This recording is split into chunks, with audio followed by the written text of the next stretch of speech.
ৰাজ time 8ৰ দৰ্শকসকলৰ বাবে এই মুহূৰ্তত লৈ আহিছো এটা ডাঙৰ খবৰ। এইবাৰ বীৰ লাচিত সেনাৰ নেতা শৃংখল চলিহাৰ এক প্ৰকাৰ গৰ্জন আৰম্ভ কৰা পৰিলক্ষিত হৈছে। শৃংখল চলিহাই মন্তব্য প্ৰকাশ কৰিছে, পাইকান সংৰক্ষিত বনাঞ্চলত উচ্ছেদ চলাবলৈ যোৱা আৰক্ষীৰ ওপৰত যি আক্ৰমণ সংঘটিত কৰিলে একাংশ সন্দেহজনক বাংলাদেশীয়ে তাৰ প্ৰত্যুত্তৰ দিয়াৰ সময় আহি পৰিল। এই যুদ্ধৰ বাবে এতিয়া সাজু হৈছে বীৰ লাচিত সেনা আৰু সমান্তৰালকৈ ৰাজ্যৰ খিলঞ্জীয়া জনতাক ওলাই আহিবলৈ এক প্ৰকাৰ আহ্বান জনাইছে।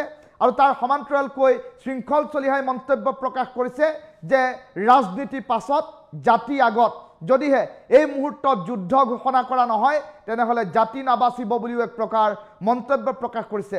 আৰু অসম আৰক্ষীৰ ওপৰত কৰা প্ৰতিটো ভয়ংকৰ কাণ্ডৰ এটা এটা হিচাপ হ'ব বুলি শৃংখল চলিহাই মন্তব্য প্ৰকাশ কৰি এতিয়া সমগ্ৰ খিলঞ্জীয়া জাতিক ওলাই আহিবলৈ আহ্বান জনোৱা পৰিলক্ষিত হৈছে। ডাঙৰ খবৰটো টাইম 8ৰ দৰ্শকসকলক এই মুহূৰ্তত জনাইছোঁ। ৰাজ্যৰ লাখ লাখ খিলঞ্জীয়া লোকলৈ বীৰ লাচিত সেনাৰ নেতা শৃংখল চলিহাৰ আহ্বান। বাংলাদেশীক উত্তৰ দিবলৈ সাজু শৃংখল চলিহা। খিলঞ্জীয়া লোকক একত্ৰিত হ'বলৈ আহ্বান জনালে শৃংখল চলিহাই। যুদ্ধ কৰিব লাগিব অন্যথা জাতি নাবাচে, এনেধৰণৰ কেতবোৰ মন্তব্য প্ৰকাশ কৰিছে বীৰ লাচিত সেনাৰ নেতাগৰাকীয়ে। ৰাজ্যৰ অবৈধ বেদখলকাৰী উচ্ছেদ অভিযানক লৈ শৃংখল চলিহাৰ মন্তব্য। উৰিয়াম ঘাটত 500 ঘৰ মানুহে 5000 বিঘা ভূমি বেদখল কৰিব নোৱাৰিব। উচ্ছেদ চলাবলৈ যোৱা অসম আৰক্ষীক আক্ৰমণ কৰিছে বাংলাদেশী মূলৰ মানুহে। এই মন্তব্য শৃংখল চলিহাৰ। অসম আৰক্ষীৰ গাত হাত দিয়াৰ পিছত বাংলাদেশে এখন যুদ্ধ আৰম্ভ কৰিলে। এই যুদ্ধৰ উত্তৰ দিয়াৰ সময় এতিয়া আহি পৰিল। এই সময়ছোৱাত ৰাজনীতি পাছত দেশ আগত। প্ৰথম যুদ্ধ ঘোষণা কৰিছে বাংলাদেশীয়ে, ইয়াৰ প্ৰত্যুত্তৰ দিয়া হ'ব, প্ৰতিটো কুবৰ হিচাপ হ'ব বুলি মন্তব্য প্ৰকাশ কৰিছে শৃংখল চলিহাই। অসম পুলিচৰ গাত হাত দি যুদ্ধ ঘোষণা কৰিলে বাংলাদেশী মূলৰ লোকে। অসমৰ সমূহ খিলঞ্জীয়া লোকক একত্ৰিত হ'বলৈ আহ্বান জনাইলে বীৰ লাচিত সেনাৰ নেতা শৃংখল চলিহাই। কেৱল ফেচবুকত সীমাবদ্ধ হৈ থাকিলে নহ'ব, ৰাজপথলৈ ওলাই আহিব লাগিব। শিৱসাগৰৰ চিন্তামণিগড়ত বাংলাদেশী সোমাইছে। চিন্তামণিগড়ত উচ্ছেদ মই চলাম, প্ৰশাসনৰ বাবে ৰৈ থাকিবলৈ সময় নাই। আৰক্ষীৰ ওপৰত কৰা বাংলাদেশীৰ প্ৰতিটো আক্ৰমণৰ বিচাৰ হ'ব বুলি এতিয়া মন্তব্যত প্ৰকাশ কৰিছে বীৰ লাচিত সেনাৰ নেতা শৃংখল চলিহাই। ৰাজ্যৰ লাখ লাখ খিলঞ্জীয়া লোকলৈ শৃংখল চলিহাৰ এই আহ্বান। এটা ডাঙৰ খবৰ টাইম 8ৰ দৰ্শকসকলক এই মুহূৰ্তত জনাই আছোঁ। শৃংখল চলিহাই ইতিমধ্যেই মন্তব্য প্ৰকাশ কৰিছে, খিলঞ্জীয়া লোকক একত্ৰিত হ'বলৈ আহ্বান জনাইছে আৰু বাংলাদেশীক উত্তৰ দিবলৈ সাজু হ'লো বুলি ইতিমধ্যে মন্তব্যত প্ৰকাশ কৰিছে। আৰু প্ৰতিগৰাকী খিলঞ্জীয়া লোকক একত্ৰিত হৈ এতিয়া যুঁজ দিবলৈ ৰাজপথলৈ ওলাই আহিবলৈ আহ্বান জনোৱা পৰিলক্ষিত হৈছে। কিয়নো শেহতীয়াকৈ পাইকান সংৰক্ষিত বনাঞ্চলত যি ঘটনা সংঘটিত হ'ল, সেই ঘটনাৰ পাছত সম্প্ৰতি দেখিবলৈ পোৱা গৈছে সেই ঘটনাক লৈ পৰিস্থিতি ক্ৰমাগতভাৱে এই পৰ্যন্ত হৈ আছে উত্তপ্ত। আৰু তেনে পৰিপ্ৰেক্ষিতত অসম আৰক্ষীক আক্ৰমণৰ লক্ষ্য কৰি লোৱা বাংলাদেশীয় সন্দেহজনক লোকসকলে, বাংলাদেশী মূলৰ যিসকল সন্দেহজনক লোক সেইসকলৰ ওপৰত ব্যৱস্থা গ্ৰহণ কৰিব লাগিব। আৰু বাংলাদেশী মূলৰ সন্দেহজনক লোকসকলে এতিয়া অসম আৰক্ষীৰ ওপৰত হাত দি, অসম আৰক্ষীৰ গাত হাত দি আৰম্ভ কৰিলে এখন যুদ্ধ। আৰু বাংলাদেশী মূলৰ সন্দেহজনক লোকে আৰম্ভ কৰা যুদ্ধখনৰ উত্তৰ দিয়াৰ সময় আহি পৰিল বুলি শৃংখল চলিহাই কৰিছে মন্তব্য।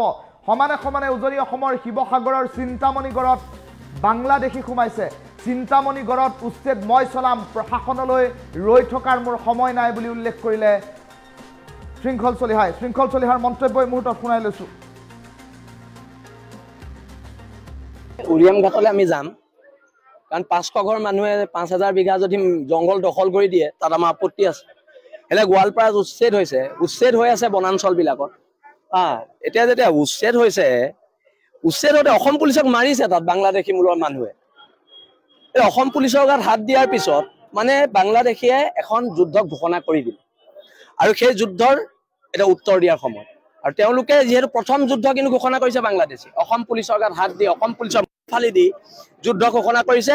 আৰু এই যুদ্ধ আমি গ্ৰহণ কৰিছোঁ আৰু অসমৰ সমূহ খিলঞ্জীয়া মানুহক একত্ৰিত হ'বলৈ আহ্বান জনাইছোঁ। কেৱল ফেচবুকত সীমাবদ্ধ নহয়, ৰাজপথত ওলাব লাগিব আৰু ৰাজপথত প্ৰয়োজনত হাতত হেংদাং লৈ ওলাব লাগিব। আৰু এটা শিৱসাগৰৰ চিন্তামণিগড়ত বাংলাদেশী সোমাইছে। আজি চিন্তামণিগড়ৰ ওচৰৰ পাজৰে মানুহে মোলৈ ফোন কৰিছে। এটা চিন্তামণিগড় মোৰ ঘৰৰ পৰা কেই কিলোমিটাৰ, 15-20 কিলোমিটাৰ দূৰ, 15 কিলোমিটাৰো নহয়। এটা চিন্তামণিগড়ত উচ্ছেদ কৰিবলৈ আমিতো পুলিচলৈ ৰখি নাথাকিম, আমি এইটো এদিনতে উচ্ছেদ কৰিম চিন্তামণিগড়ত, যিকোনো পৰ্যায়ত গৈ উচ্ছেদ কৰিম।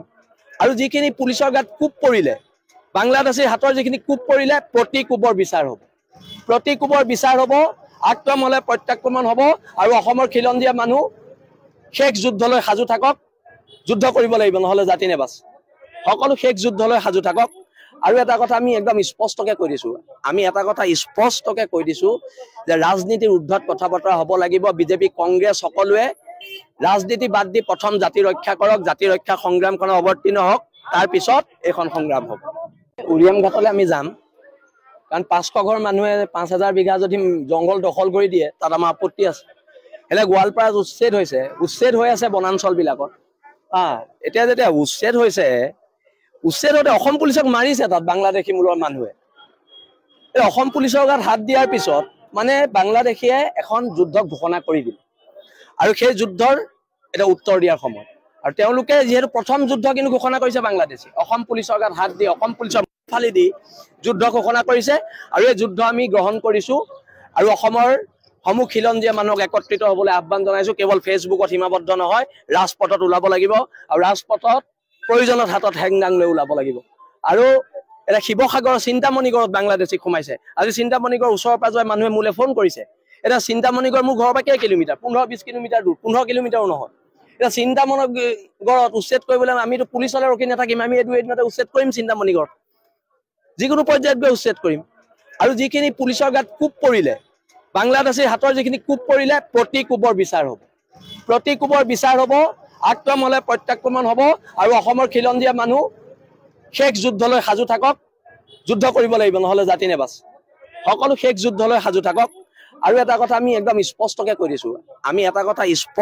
কৈ দিছোঁ, যে ৰাজনীতিৰ ঊৰ্ধত কথা বতৰা হ'ব লাগিব। বিজেপি, কংগ্ৰেছ সকলোৱে ৰাজনীতি বাদ দি প্ৰথম জাতি ৰক্ষা কৰক, জাতি ৰক্ষা সংগ্ৰামখনত অৱতীৰ্ণ হওক, তাৰপিছত এইখন সংগ্ৰাম হ'ব।